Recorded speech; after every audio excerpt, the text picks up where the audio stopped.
इस राजनीति के चक्कर में नुकसान किसका हो रहा है? हम पब्लिक का ही होता है नुकसान, तो लोगों का ही होता है हमेशा। श्रेय लेने की होड़ कहीं इस क्षेत्र को दोबारा से मणिपुर न बना दे। माननीय हर्षवर्धन चौहान जी को बहुत बड़ा दिल दिखाना चाहिए था। उनके हाथ में गेम थी, उनके टेबल पे फाइल थी। पहला सर्टिफिकेट माननीय बलदेव सिंह तोमर जी को देते, दूसरा सर्टिफिकेट अमित चंद जी को देते, तीसरा सर्टिफिकेट माननीय कुंदन सिंह शास्त्री जी को देते, और ना केवल सर्टिफिकेट देते बल्कि उन्हें फूल मालाएं भी पहनाते साथ में।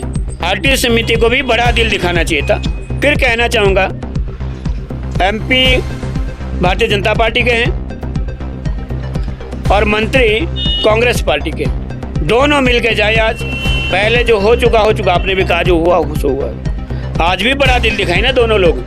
दिनों बलदेव सिंह तोमर जी के कुछ कमर दर्द हुआ था, फ्रैक्चर क्या हुआ था, तो माननीय हर्षवर्धन चौहान जी वहाँ पर गए थे। तो एक के दुख के लिए तो पूरी जनता का दुख है, 2 लाख लोगों का दुख है। क्या इस दुख में आप इकट्ठे दोनों नहीं हो सकते? आपके छोटे के चक्कर में बड़ा ना छोड़ दें, आपकी प्रधानी के चक्कर में एमएलए की सीट ना छोड़ दे। जो बड़े नेता बने आज ऐसी समाज में, हिंदुस्तान में केवल 154 पंचायतें ही जिन्होंने ये युद्ध जीता है। बहुत बड़ी लड़ाई है अपने आप में। 76 साल बाद भी एसटी का दर्जा मिलना आसान नहीं है। सपने साकार होने जैसा ही है। किसी के सपने में खलल क्यों डालना है? सपने साकार होने दीजिए ना। आपके सपने साकार हुए, लोगों के सपने भी साकार होने दीजिए। लोग दुआएं देंगे आपको भी। हाटी मुद्दे को लेकर हम गिरिपार क्षेत्र के कफोटा पहुंचे हैं, जो कि 23 पंचायतों का केंद्र बिंदु है। यहाँ पे हम जो है एक समाज सेवी और आम आदमी पार्टी के नेता नाथूराम चौहान से बात करेंगे कि हाटी मुद्दे को लेकर उनके क्या विचार है, क्या धारणा है, और आप लोगों के समक्ष रखेंगे। तो आइए सबसे पहले हम नाथूराम जी से वार्तालाप करते हैं। नाथूराम जी, आपका सबसे पहले न्यूज़ पोर्टल में स्वागत है। धन्यवाद सर। हाटी मुद्दा, जैसे कि आप देख रहे हैं कि हाटी मुद्दा जो है काफ़ी समय हो गया है और अब हाई कोर्ट जा पहुंचा है। इसको लेकर आप क्या कहते हैं? क्योंकि इसमें राजनीति भी बहुत सारी हो चुकी है, नुकसान भी हो रहा है, उसके बारे में आप क्या कहना चाहेंगे? इसमें नुकसान नेताओं का तो हो नहीं रहा है। नेता तो असल में चाहते हैं कि लोग उलझे रहें, वो चाहे भारतीय जनता पार्टी की बात हो चाहे कांग्रेस की बात हो। ये दोनों पार्टियां देख रही है कि भाई लोकसभा तक इसको उलझा के रखो, फंसा के रखो। बाद में बोलेंगे क्या होगा? स्टेट वाले बोलेंगे हमने किया, सेंट्रल वाले बोलेंगे कि हमने किया। पर मैं इसमें ये कहना चाहूँगा कि जो हाटी समिति के जो लोग हैं, हाटी समिति के जो पदाधिकारी हैं, बहुत सूझबूझ वाले, बहुत समझदार लोग इसमें। इन लोगों को मैंने चुनाव, जो हमारे जो चुनाव हुए विधानसभा चुनाव से पूर्व मैंने इनको कहा था, ठीक है धन्यवाद व्यक्त करना चाहिए, उसका एक लिमिट होती है, उसकी लिमिटेशन होती है, एक सीमा होती है। बच्चा किसी को कितना भी प्यारा हो, थोड़ी कि दिन रात उसको गोद में लेके घूमते रहेंगे, और गोद में लेके घूमते रहेंगे तो वो बच्चा भी परेशान हो जाएगा, और वो जो उसके माँ बाप है जिनको बच्चा प्यारा है वो भी परेशान हो जाएंगे। तो लिमिटेशन होती है, सीमाएँ होती है। उसमें हमने कहा तो कुछ हाटी समिति के पदाधिकारियों को शायद बुरा भी लगा होगा। हमने तब भी कहा था कि मंच जैसा शेयर नहीं करना चाहिए, मंच जैसे इस पर नहीं जाना चाहिए। ठीक है, धन्यवाद व्यक्त तो मैंने भी धन्यवाद व्यक्त किया था बलदेव सिंह तोमर जी का, हमने भी जयराम जी का धन्यवाद व्यक्त किया था, हमने सेंट्रल गवर्नमेंट का धन्यवाद व्यक्त किया था। 4 अगस्त को आया था, 8 अगस्त को शायद मैंने प्रेस वार्ता के साथ, या अगस्त को मैंने प्रेस वार्ता की थी, उसमें पौंटा साहब में मैंने कहा था कि धन्यवाद बलदेव सिंह तोमर जी।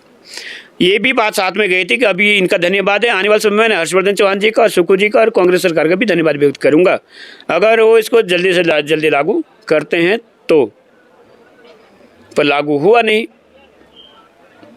लगभग 42 दिन हो गए थे शायद जब हमने नाहन में फिर उसके बाद प्रेस वार्ता की, और मैंने कहा था कि 42 दिन आज हो चुके हैं। सिरमौर से दिल्ली का सफ़र, दिल्ली से शिमला का सफ़र तय हो गया, लेकिन शिमला से नाहन यानी कि डीसी ऑफिस का सफ़र एक कागज़ के टुकड़े से नहीं हो पाया।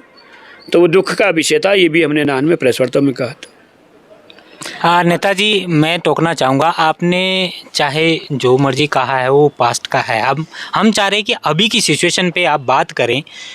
पीछे हुआ जो हुआ, राजनीति बहुत हो चुकी है इस चीज़ में, लेकिन आपको नहीं लगता है कि इसमें जो है नुकसान किसका हो रहा है? इस राजनीति के चक्कर में नुकसान किसका हो रहा है? हम ये जानना चाहते हैं आपसे। नुकसान तो पब्लिक का ही होता है, नुकसान तो लोगों का ही होता है हमेशा, और ख़ासकर नुकसान हो रहा है युवाओं का, जो क्षेत्र का युवा है। उन्होंने फिर कहा कि तब भी कहा था, आज फिर कह रहे हैं कि ये जो श्रेय लेने की जो होड़ है, चाहे केंद्रीय हटी समिति की हो, भाजपा की हो, कांग्रेस की हो, ये श्रेय लेने की होड़ कहीं इस क्षेत्र को दोबारा से मणिपुर ना बना दें। मणिपुर में आज से ठीक 30 से 35 साल पहले यही स्थिति थी। वहाँ की जो बड़ी जातियाँ थी उनको एसटी का दर्जा मिल रहा था, पर छोटी जो जातियाँ थी वहाँ वो अपने लालच के चक्कर में कि नहीं जी हमें एससी में से कहीं बाहर ना कर दें, हम एससी से कहीं बाहर ना कर दें, हम कहीं एससी से बाहर ना हो जाए, उन्हें भी उसमें वहाँ भ्रमित किया गया था। इसलिए मणिपुर में एससी समाज के लोग एसटी में नहीं आए थे, और जो अदर कास्ट थी या जिसे कह सकते बड़ी कास्ट थी वहाँ पर, वो एसटी में वहाँ पर आई थी, क्योंकि लाभ एसटी में बहुत सारे हैं, सबको पता है। और मेरे से ज़्यादा किसे पता होगा कि मेरा जो गांव है, मेरे गांव में 80% महिला तो जौनसार बाबर से, हर घर में एक नहीं 2 महिला है, किसी घर में 3 महिला जौनसार से है। अब जाके थोड़ा सा कम हुआ, लेकिन पहले तो जौनसार से बहुत आती थी महिला। हमें पता है वहाँ पर ना केवल बड़ी जाति को बल्कि छोटी जाति को भी, जिन्हें एससी समाज को भी बहुत ज़्यादा लाभ वहाँ पर हुआ है। इसके बाद अब इससे पहले मैंने पूछा था उनको कि आपको एससी में फ़ायदा था, एसटी में फ़ायदा है, तो उन्होंने कहा कि आप खुद देख सकते हैं हमें कहाँ फ़ायदा है। तब उनके घर में भी ज़मीन नहीं होती थी, और अब उनके नीचे जो विकास नगर वगैरह, लांगा, रुद्रपुर की तरफ जो वहाँ के एससी समाज के जो लोग हैं, हाँ वहाँ के एससी समाज के नेता जिन्होंने नेतागिरी करनी थी, राजनीति करनी थी, उन्हें शायद नुकसान ज़रूर हुआ होगा। जैसे कि अभी यहाँ पर भी कुछ नेता, ऐसे समाज के नेता जैसे यहाँ पर भी अभी राजनीति कर रहे हैं। पर मैं फिर कहना चाहूँगा, तब भी कहा था, आज फिर कह रहा हूँ, माननीय हर्षवर्धन चौहान जी को बहुत बड़ा दिल दिखाना चाहिए था। उनके हाथ में गेम थी, उनके टेबल पे फाइल थी। उन्हें जो अभी पिछले दिन उन्होंने बुलाई थी मीटिंग, सर्व समाज की जो मीटिंग बुलाई थी, अब क्या करोगे मंत्री जी मीटिंग बुला के? फाइल आपने दिल्ली भिजवा दी, मीटिंग आप शिमला में कर रहे हो, तो ये तो समझदारी नहीं हुई ना। जब फाइल आपके पास थी, जब 42 दिन आपके टेबल पे फाइल रही, आपको तब सबको बुलाना चाहिए था, तब मीटिंग करनी चाहिए थी, तब बात करनी चाहिए थी। वो बात लगती भी, वो बात बनती भी। आप दिखावे के लिए अब मीटिंग कर रहे हो, जो फाइल आपके पास है नहीं, जब आपके हाथ में कुछ भी नहीं रहा तब आप मीटिंग कर रहे हो। ठीक, ये बात भी सही है कि दिल्ली से अगर दोबारा आएगा तो अगर मंत्री जी की इच्छा नहीं होगी तो दोबारा भी वापस भेज सकते हैं। इतनी पावर अभी हर्षवर्धन चौहान रखते हैं, क्योंकि संसदीय कार्य मंत्री का लोकतंत्र में कितना बड़ा पद होता है वो कुछ चंद लोग ही जानते हैं, सबको ये पता भी नहीं होगा। बहुत बड़ा पद होता है। संसदीय कार्य मंत्री एक भाई, और दूसरे भाई सरकार में एडवोकेट जनरल है, और जब दोनों इकट्ठे मिल जाते हैं तो बहुत बड़ी पावर बन जाती है। अगर दिल्ली से एक बार आ गया और इनके मन में ये हुआ कि नहीं दोबारा भेजते हैं वापस, तो दोबारा भी वापस भिजवा सकते हैं। मैं फिर कहना चाहूँगा, माननीय हर्षवर्धन चौहान जी, आपको बड़ा दिल दिखाना चाहिए था।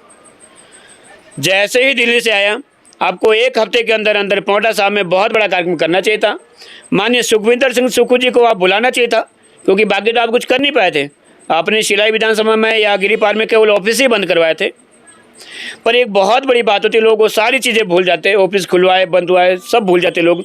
अगर आप बहुत बड़ा कार्यक्रम कर देते हैं, और पहला सर्टिफिकेट माननीय बलदेव सिंह तोमर जी को देते, दूसरा सर्टिफिकेट अमित चंद जी को देते, तीसरा सर्टिफिकेट माननीय कुंदन सिंह शास्त्री जी को देते, और ना केवल सर्टिफिकेट देते बल्कि उन्हें फूल मालाएं भी पहनाते साथ में, तो लोग सारी चीज़ें भूल जाते और लोग आपका जय जयकार करते। मैं बिल्कुल सच बता रहा हूँ कि ये होने वाला था, क्योंकि पब्लिक की नज़र को मैं भी थोड़ा जानता हूँ।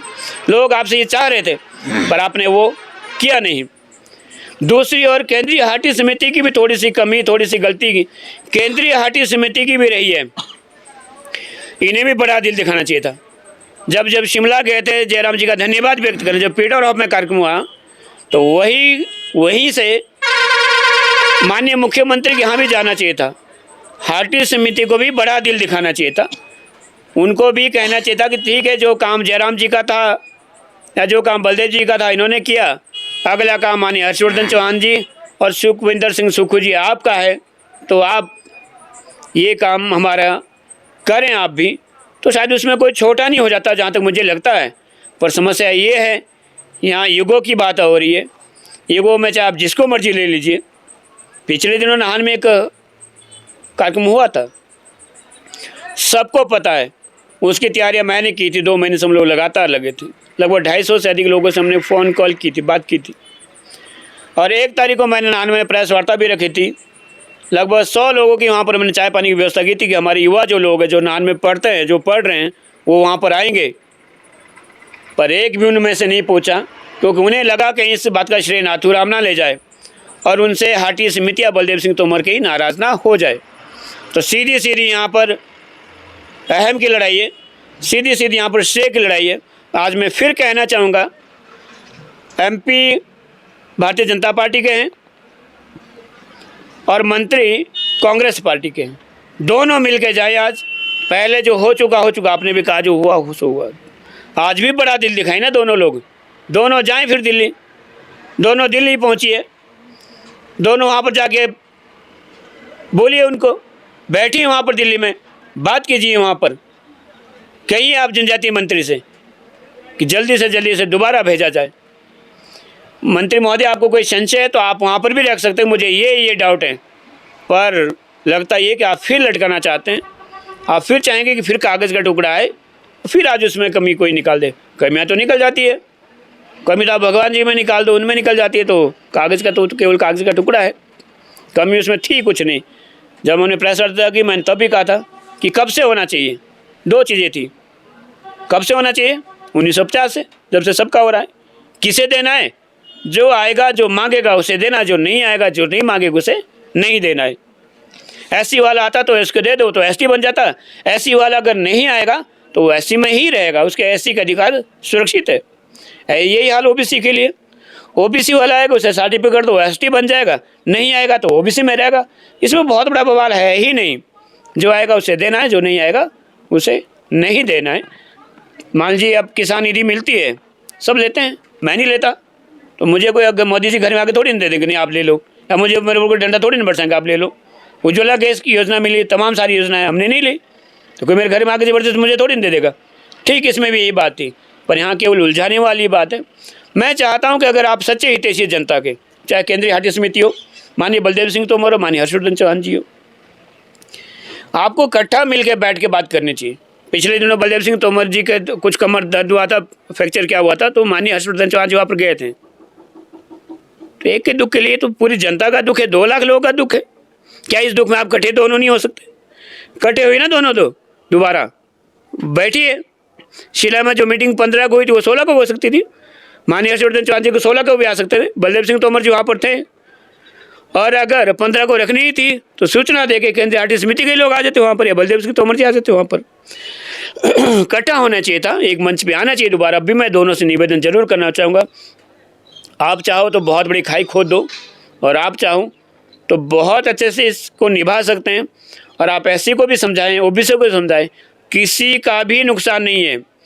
आपको स्टडी करना है तो बाकी छोड़िए, जौन साहब बाबर हमारे सामने हैं, जिसको चलना है मेरे साथ चले, जब चला तब चले। और समाज के जिस मर्जी व्यक्ति से वहाँ पूछना है कि आपको एसटी में आके फ़ायदा हुआ था या नुकसान हुआ था, भले वहाँ के ब्राह्मणों से पूछो, वहाँ के एससी समाज से पूछो, आप पूछ सकते हो। उदाहरण आपके सामने, कोई बहुत दूर की बात नहीं, दिल्ली की बात मैं नहीं करता, बाकी जगह की बात मैं नहीं करता, बीच में टॉस की नदी है, सामने जौन साहब बाबर, पूछ लीजिए आप।